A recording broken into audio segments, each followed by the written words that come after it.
I am absolutely convinced that Marky's lifestyle of making informed choices on food and clothes, all that stuff, is rooted in sitting beside me in that deer stand, shoulder to shoulder, when the sun comes up, or camping with the family and cooking breakfast over a campfire and being immersed in how the real world works.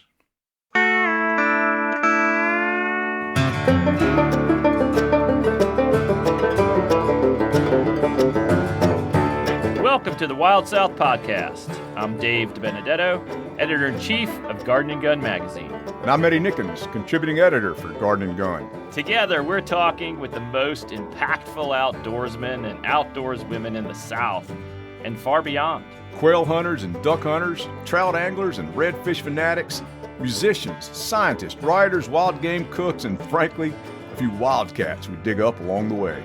Legends and legends in the making. All with unforgettable stories of life way beyond the sidewalk. But today, we're mixing things up a little. We want you to be part of a conversation that Eddie and I have had for 20 plus years. It's the one thing we're probably the most passionate about, and that's raising kids in the outdoors. That's right, Dave. The big daddies speak. As you'll hear, Dave and I go way back, into the last century, to tell you the truth. It's a relationship that's deepened into a decades-long friendship. And over all those years, and honestly, hundreds of hours of conversation, Dave and I kept coming back to our kids and how it was so important to us, and frankly, just not all that easy to raise outdoor kids in the modern world. At first, it was all about my two kids. They were both born and raised in Raleigh, North Carolina. My daughter Marky, my son Jack, also known as the Larva. Eventually, my Sam and my Rose came along. My wife Jenny and I are raising them here in Charleston, South Carolina. And I just want to be clear here. This is not a conversation about how great our kids are. Or what awesome dads we were, or not. It's about being a parent. And that means it's about trying, succeeding, and sometimes failing. Many times failing. To bring them up in a way that helps them not only love the natural world as much as we do, but to become meaningful citizens of that natural world. So we're going to get into it. What we've done right, where we screwed up, and what we've learned. Even if you don't have kids, listen up. There just might be a young person in your life, or even an adult, who hasn't discovered the wonder and the delight of the outdoors. You could be that person who makes all the difference to the kids in your house or the neighbor down the street. Which is exactly what happened to me. I know that story, and it is a great one, and I know folks are going to want to hear it. Thanks for joining us.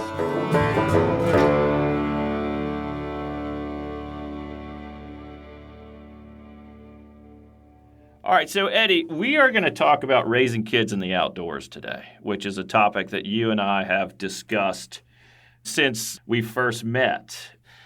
Speaking of when we first met, let's go down memory lane a little bit. You were my first editor at Men's Journal magazine. You remember the old trouble column that I wrote for Men's Journal? I had been a fact checker, and that was the first column I was an editor on. So it was a very special column to me. That was the first time I got to edit anybody or anything, sadly. For you, not me. You made me look good. I followed you through your meteoric rise in the magazine industry. From Men's Journal to, you went straight to Field and Stream, right? Oh, yeah, wrote a book in between, but went to Field and Stream, and then where we really worked together a lot. Then I went to Saltwater Sportsman, where we worked together, and then came down here to Garden & Gun, Charleston, in 2008, and obviously been working together since that day. You were working me pretty hard once. I remember you sent a letter that was the pitch, and you included a couple of wood duck feathers. I did that? You did that, yeah. Man, I was good. Woo. You are good. That kicked off this long period of these conversations that we would have about being Southerners, being in the publishing industry. That was the start of it. I think that was in 97. Yeah. I had a 1-year-old kid, Marky, my daughter, at that point in time. Jack had not burst onto the scene quite yet. I remember we had crazy long phone conversations, right? But we'd never met. Right. And then there was that one year at the SHOT Show in Las Vegas. Yeah, so we're talking like 10 years of long conversations and missives back and forth to each other, but never had met in person. Never had met. So we were going to meet in the Venetian there on the Strip in Las Vegas. And I remember, I was nervous as a cat on a hot tin. It was like a blind date. Like, what if this guy doesn't think I'm as cool as maybe he thinks I am by the phone, And I remember you were leaned up against the pool table. This is crazy to think about this bromance, and that was the first time we met. And I think, it didn't take us long to realize, all right, neither one of us are fakers. This is going to work. I just remember, how can this guy have such a deep voice and not be 6'8"? I know, just 6'1". That surprises everybody. Yeah, so, I would say all of those years, you and I have discussed kids in the outdoors, raising kids in the outdoors. In the early days, I had none. I didn't get married until 2008. So there was a good span where I was a single guy living vicariously through you raising your kids. And, I remember when Jack called me from a beach in North Carolina because he was behind the wheel of your Bronco or whatever it was. He was like 5 years old, and he said, "I'm driving Daddy's car." That was the kind of back and forth that we shared. It was more than just a work thing. I felt like Jack's de facto uncle. Yeah, and he certainly still feels that way. Yeah, that was at Cape Lookout. I was actually driving my pickup truck. We'd been over on Core Banks where you had to ferry your vehicle. And right behind the first dune line, there was a sand road with two deep ruts. So, once you get a truck in those ruts, you got to fight to get out of it. So I would take the kids down there, both of them, sit them on a boat cushion behind the wheel. I'd work the pedals, and we'd crank up Van Halen, and they would drive. They tell people today that they learned to drive when they were 7 years old, Cape Lookout. But yeah, good times, man. Good times. How old are they now? Jack is 24. Marky's 27. Jack lives in Denver. Marky lives in Atlanta. We're still super close, amazingly. It's turned out that in their young adulthood, they think their parents are okay to hang out with. And I'm on the opposite end of that spectrum, which is really fun because I can lean on you for some advice. I have Sam, who is 10, and Rosie, who is 8. And both of them have been with me outside their whole lives. We are a fishing family first, and then any chance we can get to dove hunt, duck hunt, deer hunt, then we do it or I do it. And I'm at the point now where I'm starting to bring them along. But when it comes to fishing, I had Sam out when he was probably around 3. I started taking him with me, and that meant really short trips. That meant lots of donut holes. I guess back then I thought it didn't matter as long as I exposed him to it, he would love it. What was it like? How quickly did you get Marky and Jack? How quickly did you get them outdoors? And by outdoors, how quickly did you get them in the field? Yeah. The short answer is Marky probably was maybe 7 or 8 years old. Jack was a little bit younger.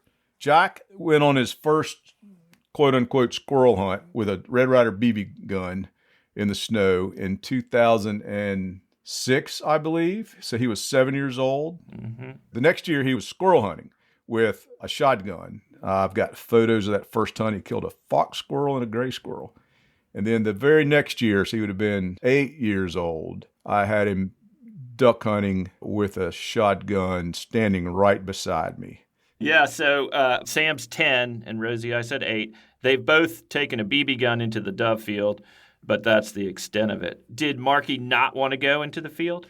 She did, and she went with me for a number of years. She loved to go. I remember we used to do daddy-daughter deer camp. We'd load up, Marky and I, and we'd spend the night at Becky's Log Cabin Motel. Sounds fancy. Off Highway 95, right there near Smithfield. Anyway, we'd hunt in the afternoon, and we'd go to Ruby Tuesdays for dinner, and we'd spend the night at Becky's and hunt the next morning. And she loved sitting in a tree stand and watching the bobcats, watching the squirrels. I remember maybe our high point as hunting companions. One year on Friday night, I took a nice 8-pointer. I remember her dragging that buck out of the woods with me. On Saturday night, The two of us were in fancy dress. I was in a tux. She was in long white sleeves as she graduated from cotillion. Cotillion is this course that young men and women take in grace and charm and how to dance. Very Southern. Very Southern. As a matter of fact, on her wall in her bedroom and on my wall right here in the office are two photographs of she and I dragging the deer out and she and I dancing. And the caption for both is, "Why Southern Girls Rock." Okay, but anybody hearing that story would probably assume that Marky still loves to deer hunt. Does she? She doesn't. She doesn't hunt. She'll fish a little bit, mostly to ride around on the boat. But it was not going to be her jam. I don't want to say it was a bitter pill to swallow, but it was an adjustment. But I got really lucky as Jack and I grew older, and he traveled with me all over the country, hunting and fishing, and still does to some degree. Marky and I had the opportunity with Audubon magazine. And I learned early on she loved being a little primitive, being a little rough in the woods. And I had the opportunity. I was traveling in Central America a fair bit during that time. She actually spoke Spanish. So she went with me on Audubon magazine assignments to Costa Rica, to Honduras, to Nicaragua, Ontario for long sea kayak trips. So we had that opportunity to be together as father and child in the outdoors. So just for background, you say raising kids in the outdoors, but you're raising your family and have been since we met, since they were born in Raleigh, North Carolina, right? Yeah. Been here inside the city limits, just a mile from downtown the whole time. We had to be super proactive in getting the kids outside. And that could mean planning trips, but it also meant, I remember I wrote an essay for Audubon magazine early on about laying down with Marky and Jack on the sidewalk in front of the house as the sun set and watching the nighthawks as they swooped overhead. Golly, they got so into it. We did that a number of times, but just taking advantage of the opportunities that come your way. They don't just happen. You got to make them happen. How you make them happen is critical. I made some big mistakes, but that's what you and I have talked about for years, is how to be proactive with that. Right. And I want to talk about the mistakes because I think we all make those, and we make them because in some ways we assume these kids are our clones and not our children, right? I'll admit I get a little high off seeing them love what I love. It makes me happy, but that's my ego talking, right? They're not our clone. They're not our mini-me, even though we get a little bit of a jolt by seeing our kids practice what we love too. Yeah, we definitely want to see them share our passions. Right. We know that that's fertile ground for longer, deeper relationships as parents and kids, but there's so much value that can be fashioned and built by having your kids outdoors, by having them learn how the natural world works, learn where food comes from, learn disappointment, learn success. There's the social aspects you pick up in a lot of hunting and fishing, the interaction with adults that I think is critical to having healthy kids and having kids with a balanced view of what the world really is, that the world does not exist on a screen, that not far from the sidewalk is a world, a fabulous world that has little appetite for or concern about political causes or any of the things that ball us up. And I think that's so important, is to have them understand this broader world, have some opportunity to explore it. I think what we're getting at is we want our children to feel connected to the natural world and understand the effect that we have on it. I've loved the fact that in the last 2 years, 3 years, we've planted milkweed in the side garden. We call it a wildflower pocket. And to be able to teach the kids about how one small patch of milkweed will attract monarch butterflies, which will lay their eggs there. Then we'll have the caterpillars. We watch them go through that cycle to the chrysalis and then watch the monarch hatch. They now realize that that's the only plant that monarch butterflies can reproduce on. And without it, they don't. And they also realize how simple it was to put a few of those in our yard and provide a place. But those are the lessons, right? That you can do small things. You can have a giant effect, or you can just do some smaller things that are going to add up to bigger effects. But my kids, they won't let a plastic water bottle be seen if we're on the water or walking down the beach. We're picking it up. That gives me as much pride as if I saw Sam knock a dove out of the sky at 30 yards. Yeah, and as your kids grow older, you're going to see those young approaches to life choices manifest themselves in bigger ways. Marky has grown into the ecological conscience of the Nickens family. If she sees us using too many paper towels, or we waged a family battle against my sweet wife, Julie, and her addiction to a certain kind of flavored water that only came in plastic bottles. Right. And now I am absolutely convinced that Marky's lifestyle of making informed choices on food and clothes, all that stuff, is rooted in sitting beside me in that deer stand, shoulder to shoulder, when the sun comes up, or camping with the family and cooking breakfast over a campfire and being immersed in how the real world works. I totally agree. I don't think there is a right recipe for the amount of times you can take them out. The way I had to think about it to change my mind was I shouldn't think of it as a success if they want to fish or hunt. It's a success if they are caring individuals who appreciate the outdoors and understand it. And what I'm learning is that the best thing I can do is expose it to them. I shouldn't have an expectation that they're going to want to love to hunt or fish, even though I do. I hope that they do. And it's interesting to see Sam now, who's grown up fishing from 3 years old, and he can cast a spinning rod as far as you want. He can handle himself on a boat.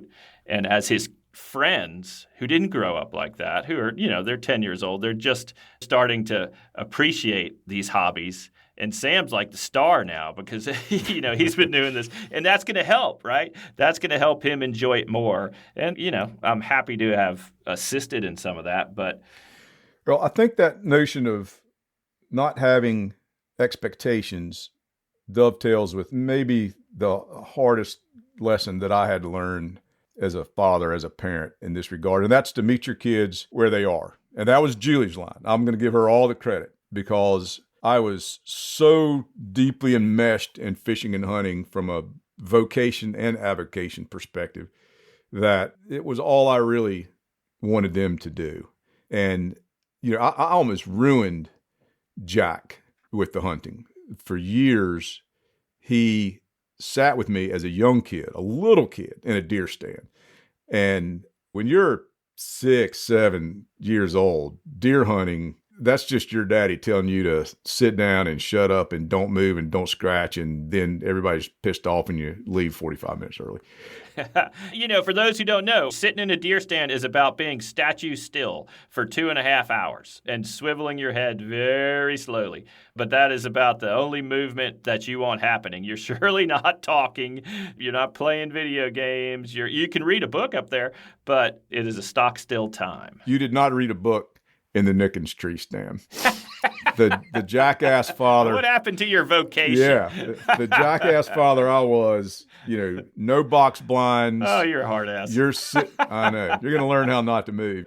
But Jack, he wanted to go with me. I didn't realize it. Julie told me a couple of years into this, Jack was telling her how much he hated deer hunting. Wow. But he was not going to disappoint me. That little boy would sit there miserable. Right. And lie through his teeth and tell me he was having the time of his life. And he hated it. And I didn't realize that. I couldn't see through my own sort of vanity. I remember the very first time he went duck hunting. We walked into the swamp. He was wearing waders, which he thought was the greatest thing in the world.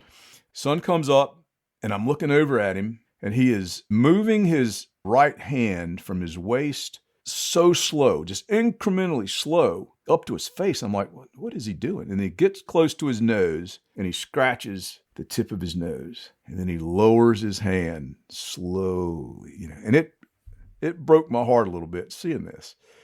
And I said, Jack, when you're duck hunting, man, you can scratch your nose, you can eat a biscuit. As long as the ducks aren't coming in, you can move around, we can chit-chat.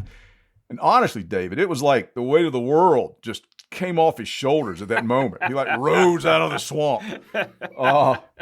And now the joke is, Jack, just because you can talk in a duck blind, you don't have to constantly talk in a duck blind. But that was me learning a really hard lesson that, no, they're not mini me's. Yeah. I mentioned Sam has been fishing since he was 3, and I'm always thinking, okay, if I could just get him a 10-pound redfish or a 4-pound sea trout, or, man, what if he caught a giant Jack Crevalle? And early on, he started to have this fascination with blowfish. He calls them pufferfish. And he'd caught one, and I showed him, of course, I showed him how they blow up in your hand and you put them in the water and they'll empty the air out and swim away. Well, it was only a successful day if that kid caught a blowfish. And at first, I'm like, oh, my God, a blowfish, you just caught a 3-pound trout. But then I realized, okay, I'm going to embrace this, right? It shouldn't matter. And I may be one of the few people in Charleston Harbor who has a few blowfish hotspots in my GPS, and we haven't used them in a couple of years. But back then, when it was going rough, I would pull up to the blowfish hotspot, and he would be delighted. The squeals of delight were all you needed. So, but to your point, Eddie, it's about meeting them where they are. I've learned that in that I don't take them on my hardcore fishing trips. When I know I'm going to be out there for 10 hours, even though Rosie, she probably could handle it and is dying to go, I just don't want to overexpose them. We always say anything that happens on the boat should be fun. Yeah, I do think there's a chance of overexposing them and moving them too quickly. Yeah. I moved Jack too quickly shooting a rifle. We did the classic, you're going to shoot literally the Red Ryder BB gun for a year or two, and then we're going to move up to a single shot 22, and then we're going to move up to a semi-automatic. And once he got his hands on a semi-automatic 22, there was no going back. I remember, of course, again, being the father that I was at the time, forcing him to shoot with iron sights and learning how to shoot. No scope for you, kid. You're a Nickens. God, you're tough. You're tough. I'm glad you didn't raise me. But then I realized, when really in modern life, when are you going to use open sights? I mean, I know there's people that'll disagree with that, but you can definitely move them too quickly. Duck Camp knows that life is not a highway. It's more like a gravel road where the asphalt ends and a chalky white cloud rises up behind to let you know good things lie ahead. Duck Camp's best-in-class fishing and hunting apparel has been tested out there, from Alaska's backcountry to the duck blinds of Louisiana, from buttery soft bamboo sun hoodies, one of my favorites, to brush pants to iconic Game Series hats. You can gear up for your next gravel road moment at duckcamp.com. Okay, so Eddie, this leads me to that question of, my kids have BB guns that they take into the dove field. How did you know Jack was ready to carry a gun? By carry a gun, I mean under your supervision, standing next to you a few feet away during a dove hunt or a duck hunt. I mean, that's a monumental step in a kid's trajectory towards being an outdoorsman and growing up. I'm not there yet with Sam. It was incremental. The BB gun is going to be first. And when I think that you're ready, then we'll move up to something different. The onus was always on the kids to prove that they were ready for the next step. Right. You prove it, we'll move up. And to you, what was proof? Proof was, I remember growing up, the 10 commandments of gun safety. Do you remember this? With the little cartoon, right? From how to cross a fence to. Yep. And so I remember printing that out, the 10 commandments of gun safety. So this, you break one of these, you're back a level. Yep. If that muzzle, that BB gun ever crosses my body, you're done for that. Right. I guess this is the opposite. They had to meet me where I was on gun safety, right? Which is 100% the absolute way to do it. You can argue some different takes on a lot of things we've discussed today, but there is no doubt in my mind that is the only way to be. All right, so you and I have talked about the way you were introduced to the outdoors. You were fascinated with the idea of hunting and fishing, but when you were very young, your father wasn't a hunter, and then you lost your father, and you had a mentor step in. Just tell me, what was the 8-year-old Eddie Nickens thinking when he was riding in the back of the car down the North Carolina roads? You have heard that story. So I was born in North Carolina in High Point. My family, as a young kid, we camped a lot. My dad was a big backpacker before backpacking was a thing, but I had no one who hunted or fished in my orbit. I don't think I even knew of a hunter, but I was crazy about hunting. As a kid, I subscribed to all of the magazines, Field and Stream, Sportsfield, Outdoor Life. In the back of those magazines, I remember the old ads where you could sign up for the Northwest School of Taxidermy. And as a young kid, 9, 10 years old, I did this correspondence course in taxidermy. We had a big block of woods behind my house, even though we lived in the city limits, and I had sort of free reign with that. Where did you pick it up? I mean, were you seeing these magazines at the barbershop or, if nobody's a hunter or fisherman in your house, what was the stimuli? Yeah, we camped a lot, so we were outdoors. Okay. We were outdoors a lot. And beside my house was a big creek that ran into this 40-acre block of woods at the time. Yeah. And I was in that creek and in those woods constantly. Right. And so I think that's where I picked up this notion of hunting and fishing. And that evolved into looking at these magazines, and I wanted it so badly. No one to show me. My dad passed away when I was 13. He died in a plane crash. And there was a deacon at our small church who was a friend of his. And he asked my mom if he could take me squirrel hunting. So this would have been the fall that I was 13. And Keith Gleason was his name. And the next Saturday, he picked me up. And I didn't sleep the night before. I was so excited about going hunting. I remember before my dad died, we were driving to the mountains in our 1973 Pinto station wagon. And my brother Mark and I were hanging out in the back of the station wagon, of course, no seat belts. And I remember looking through the windows, and we were around Hickory, North Carolina, on Interstate 40. And I saw a deer hunter wearing blaze orange in a tree stand as we went by. And I remember asking myself, am I ever going to hunt?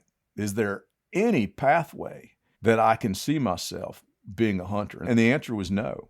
So when Keith Gleason asked me to go squirrel hunting, and he didn't take me once or twice, after we went squirrel hunting that one Saturday, he and I hunted every Saturday, every year till I went to college. Wow. So beyond squirrel, you advanced beyond squirrel. Yeah. Squirrel, deer, bear. Looking back, David, I can't believe how unselfish he was. And did he have kids? He did not at the time. Uh-huh. He was young. He was just in his mid-20s. He just rotated out of the Marines. And so, we joke now, Keith and I needed him maybe as badly as he needed me at that time.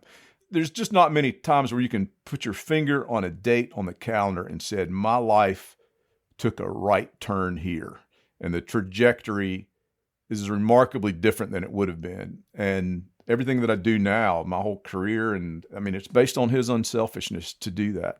That was a powerful lesson in how proactivity can make a difference in somebody's life. And so I think I did take that idea of being intentional away from that relationship with Keith and applied that to my own parenting. Julie and I have always been super intentional with planning camping trips and looking forward 2 or 3 years. Where do we want to go? How do we want to make this work? Putting aside money. And it's made a big difference in the kids' lives. Do you think back to how, Keith had to work pretty hard? He not only showed up, but he kept you enthralled. And that's amazing that one person can commit, right? Yeah. Weekend after weekend, month after month, year after year. He knew that I loved it. He was a big, strong, good-looking guy. Even today, I did a piece for Field and Stream on this relationship with Keith Gleason. A few years ago. And there was a photograph of Keith and I. And the joke was, which one's the old guy? Because it's ridiculous how well he's aged, But that did instill in me this sense of purpose. I saw what a difference he made.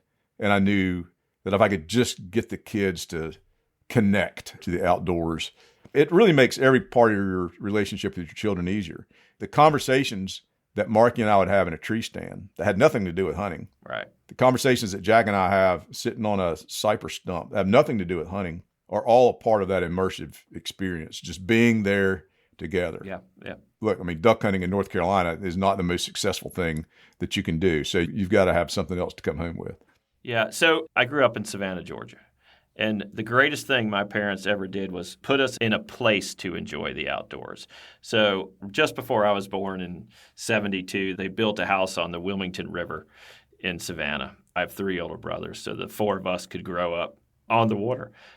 My dad wasn't a boater. He grew up in Red Hook, Brooklyn, and my mom grew up in Greenpoint, Brooklyn. So this was all very foreign to them.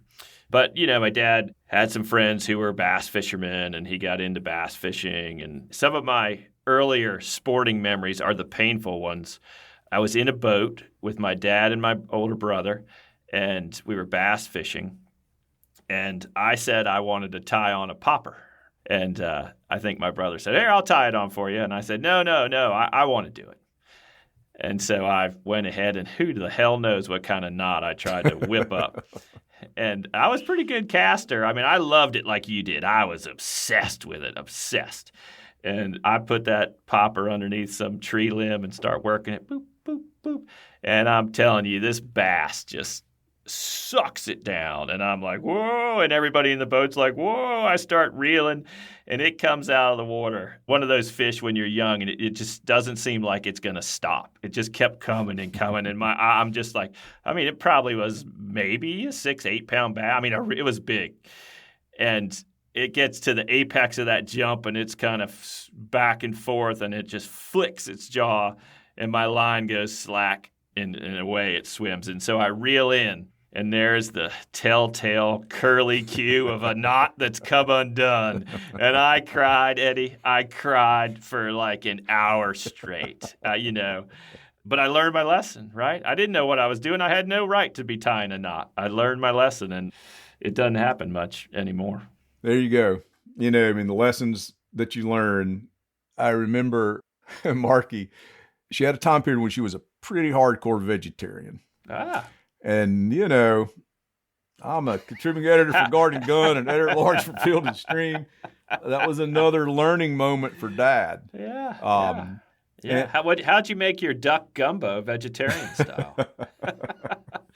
She was off it. She was running cross country. She was trying to be super healthy. I think this was the beginning of her exploring a purposeful way of living, making the right choices. Yep. We were shooting basketball one day, which is, again, something that I didn't do a whole lot of. But I took that opportunity to say, Marky, I just want to understand where you are with vegetarianism. No judgment. I'm not upset, but what's up with this? And I remember we both sat on a basketball behind the basketball court, but beside the John boat, I do want to point out. And she explained this notion of just trying to figure out how to make less of an impact on the world that she loved, the natural world. And she only knew that making less of an impact was a thing because she'd been immersed in it for so long. And I applauded her doing that. And she's sort of on and off the vegetarian approach. And we don't make a big deal of it. But that's meeting where there are, David. And I don't want to play the wise, sage old man in this relationship, but I can tell you that doesn't change as they get older. Yes, it doesn't end. I understand that. And we're fortunate to be able to partake in it. So, Eddie, let's talk. We know of your 2 children. Jack is the one most enthused by hunting and fishing. What's that lifestyle like between the 2 of you? Oh, man. This is the dagger to the heart phase of the podcast. Well, Jack's a grown man. Jack lives in Denver.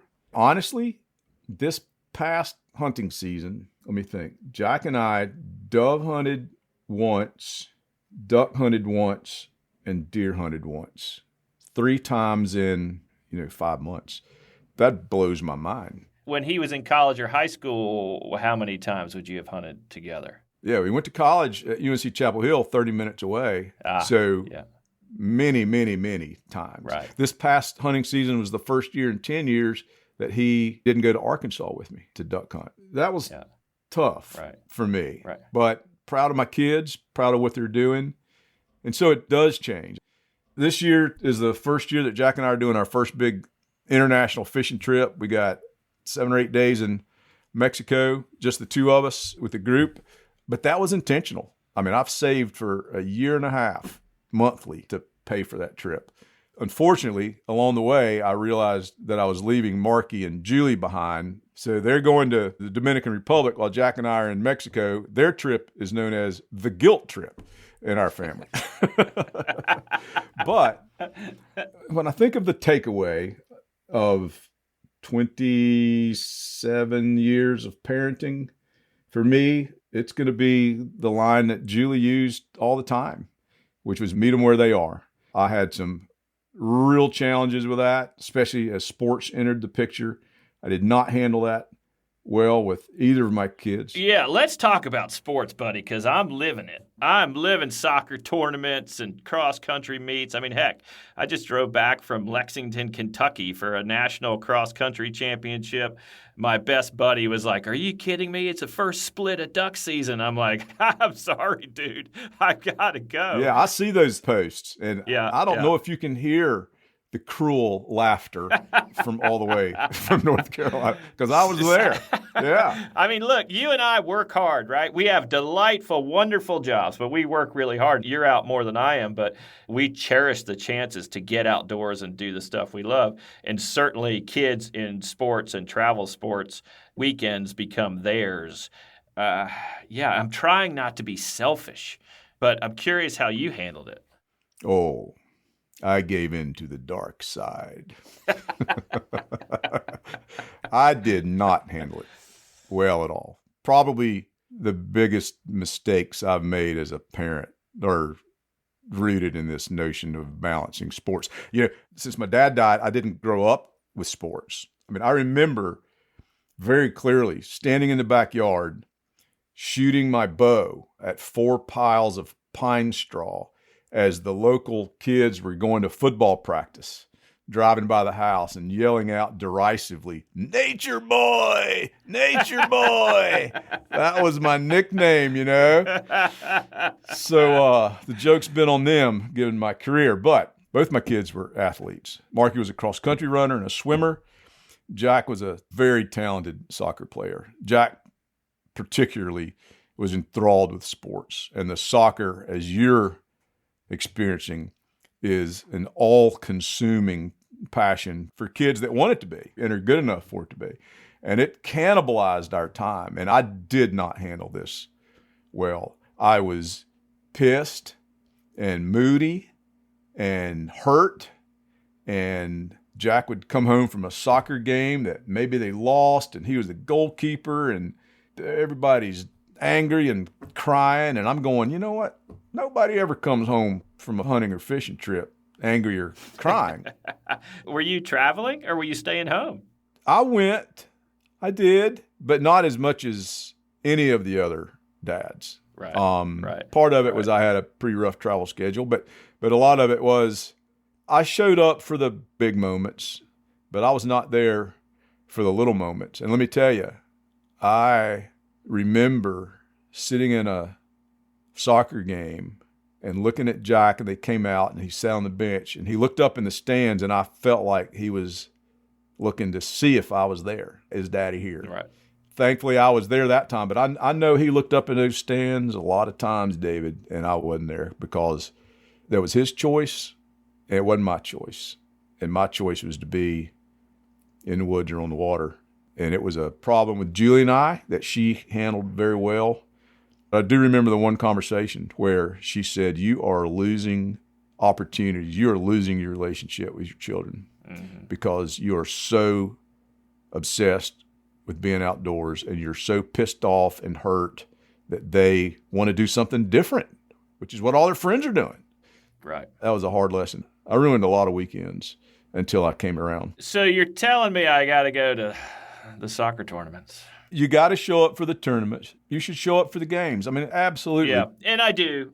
What I've learned from you and what I'm learning is that showing up and sitting there thinking about, I wonder how the ducks are flying, isn't the same as showing up and enjoying it and participating. It's the same way that Keith showed up, and he showed up with purpose.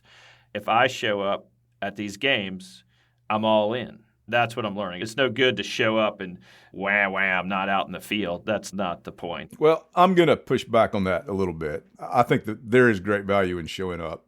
I was not all in, but I did show up. It's like the old song goes, is it better to sit in church and think about fishing or sit in a boat and think about God? I'll let you decide. I've got two competitive ones for sure, and that is nowhere more on display these days than when we go fishing. And if Sam doesn't catch the first fish, meaning it's okay if I catch it, but if Rose catches the first fish, then, stomping around, she took my spot. I wanted that live shrimp. And while I appreciate wanting to catch fish, that's a new one on me. I'm like, okay, what's the answer here? And Rose, to her credit, often does catch the first fish. So wise one. Do you have any solutions to that? Man, I want you to give Sam my phone number. And if he doesn't catch the first fish, he can vent with me. And I'm like, buddy, I'm right there with you. We didn't have that competitive thing with my kids, Yeah. Marky and Jack, for a long time, they weren't really sure why the other one was on planet Earth. Right. I didn't have that experience. But, does this ruin your day? No, it's not that bad. It's just frustrating, right? The way I look at it and always have, anybody on the boat should be happy for someone else who catches a fish. Like, let's enjoy this, and we should be happy for Rose, or Rose would be happy for Sam, or y'all be happy for me if I caught the first one. Anyway, they're obviously going to grow out of it, but there are different seasons to not only the natural world, but to life as well. And I'm certainly pushing through some different ones, but I'm loving it. And it's been rewarding to me to see you go through the same circumstances that I went through. And frankly, doing a much better job, David, in a lot of arenas than I did. So good on you and Jenny for being proactive, for meeting your kids where they are, for shaping, a lifestyle that understands and acknowledges that the world beyond the sidewalk is real, and it makes a difference in our everyday life, how the natural world works. Yeah. Eddie, we do this thing thanks to Jenny, like all good things in my life. When we put the kids to bed at night, we do our favorite parts, right? And I can't tell you how many times the favorite parts have to do with something we've done outside, whether it was planting the garden or finding shark teeth, or the kids even love the garbage hauls when we go do a litter cleanup just on our own. Those are those times where you think, okay, maybe we're doing something right. And it's a wonderful feeling. All right, T. Edward. As always, I truly appreciate your insights into this journey. I learn something every time we have this discussion. So thank you. As always, it's been real. Likewise. Unfortunately, I have these conversations with you and I see some of my missteps. But that's good too. I think it's been a learning journey for us as parents, trying to get these kids in the outdoors. And I can say that journey, it has not ended for me, and you got a lot of good stuff to look forward to, buddy. The Wild South Podcast comes to you from Gardening Gun Magazine. This episode was produced and edited by Christine Fennessy, with music by our longtime buddies, Woody Platt and Bennett Sullivan. You can find us on Apple Podcasts, Spotify, or wherever you get your shows. And if you could take a second, please leave us a review. Yeah, I'd love to read what you think. Lord knows some of you have read more about what I think than you could possibly stand. Ah, that definitely includes me. All right, from here in Charleston, South Carolina, I'm Dave DiBenedetto. And in Raleigh, North Carolina, Eddie Nickens. We'll see you next time on the Wild South.